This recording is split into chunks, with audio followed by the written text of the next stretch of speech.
I used to think I had all the time in the world to figure myself out. That love would wait.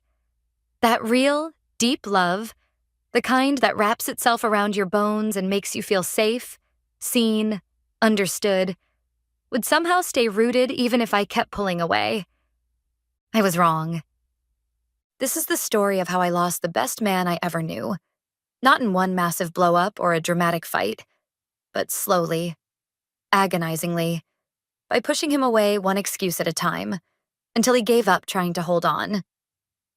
We met in college. I was 19. He was 21. He wasn't the loudest in the room, but he had a calm confidence to him that made you feel instantly at ease. He had this soft smile that made me feel like I could breathe, like I didn't need to perform or impress. I was used to being around chaos, drama-filled friendships, situationships that revolved around who could care less, guys who only wanted me when I pulled away. But with him, there was peace, stillness. And I hated it at first. Not because he wasn't wonderful, but because I didn't know what to do with healthy love. I'd say things like, "You're too nice," or "You don't get jealous, it's weird," or "Don't you want to chase me a little?" He'd just chuckle softly and say, "I don't want to chase you. I want to build something with you." And he meant it. God, he meant it. He was there for me through everything. When I failed my finance class, when I had a health scare and needed surgery, when I fought with my mom and felt like the world was caving in. He never made it about himself. He just showed up. We moved in together 2 years later. At that point, we were what everyone else called goals. Our friends would come over for game nights and say, "You two are perfect," or "I want what you guys have." But deep down, I was restless. The security started to feel suffocating. He'd make plans for the future, buying a house, adopting a dog, getting married. And while I smiled and nodded, part of me panicked. Is this it? I'd wonder. Is this the guy I'll wake up next to for the rest of my life? No more flirting. No more what ifs. No more excitement. He worked a steady job in IT, loved routine, meal prepped every Sunday, always paid the bills on time. He was dependable, mature, and kind. But I wanted fire. Not warmth. Fire.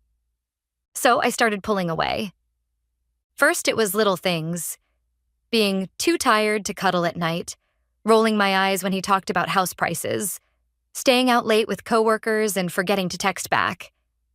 He never yelled, never accused, just looked hurt. And that made it worse. Because guilt feels a lot uglier when someone meets it with love instead of anger. I found myself complaining about him to my friends.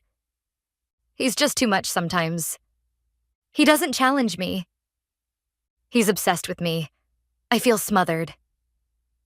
Then one night, a guy from work invited me out for drinks after a project launch. I told myself it was harmless, that I deserved a little fun, that it was just drinks. But when I saw him, this tall, confident guy with tattoos and a crooked grin, I felt something I hadn't felt in a long time. Excitement. He flirted shamelessly, told me I was way too pretty to be tied down. He brushed a hand along my waist as we leaned over a bar menu. And I didn't stop him. That night, I didn't go home. I told myself it was a mistake, that I'd come clean, that it meant nothing. But I didn't. I kept going out with him, sneaking around, lying, because I was addicted to the thrill, the attention, the way it made me feel wanted, new, desired. Meanwhile, my boyfriend, God, I hate calling him that now, kept trying. He'd cook my favorite meals, ask if I wanted to watch old shows we used to binge, leave notes in my lunchbox. I ignored all of it. Eventually, he sat me down and asked if I was happy. I looked at him and lied to his face. I told him I needed space to find myself.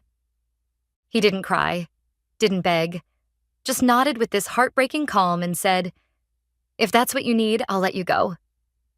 He helped me move out, gave me back the deposit I'd contributed to the apartment, told me he'd always care for me even if it was from a distance. I moved in with the guy from work 2 weeks later. For a month or two, it was everything I thought I wanted. Sex, parties, late nights, impulsive trips, no responsibilities. I felt young and wild again. But that faded. Quickly. He wasn't kind. He was moody, selfish, and borderline cruel when he drank. He didn't remember my birthday. He didn't care about my work stories. He flirted with waitresses in front of me. One night, after a huge fight where he called me boring and clingy, I packed my things and left.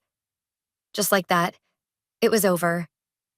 And then the silence hit. No one to check in on me. No sweet texts asking how my day went.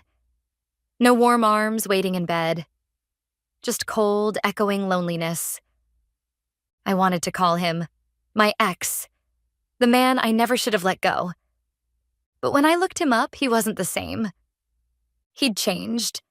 He'd started going to the gym regularly, lost weight, grew a beard, got a promotion, started traveling. His Instagram showed him smiling in places we used to dream of visiting: Greece, Japan, Iceland. And then came the photo that broke me. Him holding hands with a woman on a beach. She was stunning, radiant, natural, laughing like life had never hurt her. He looked at her the way he used to look at me. Only softer. Like he'd finally found peace. I remember staring at that picture for hours. My chest felt like it was caving in. I cried like someone had died. Because in a way, someone had. The version of me he loved. The life we could have had. I sent him a message. A simple, "Hey, just wanted to see how you're doing." He replied 2 days later. "Hey, I'm doing really well. I hope you're okay." That was it. Polite, distant, final. No opening, no lingering affection. I don't blame him. I wouldn't want me back either. Now, a year later, I still think of him. When I walk past coffee shops we used to visit. When I hear a song we used to dance to in the kitchen. When I see couples holding hands at the grocery store. I imagine what our lives could have looked like. A house with a little porch. Sunday morning pancakes. A golden retriever running in the yard. Laughter echoing in the hallways. But that's all it is now. Imagination. He's someone else's reality. Someone who saw the treasure I tossed aside and held it tight. And me? I'm alone. Wiser, maybe, but haunted. Not because he left, but because I made him let go. And the worst part? He would have stayed. If I had just let him love me. If I had loved myself enough to believe I deserved it. So, to anyone reading this, don't confuse peace with boredom. Don't trade stability for chaos, thinking it'll make you feel alive. Don't push away the person who shows up for you every single day just because you're scared of how real it is. Because once they're gone, they might not come back. And the silence they leave behind is louder than you ever imagined.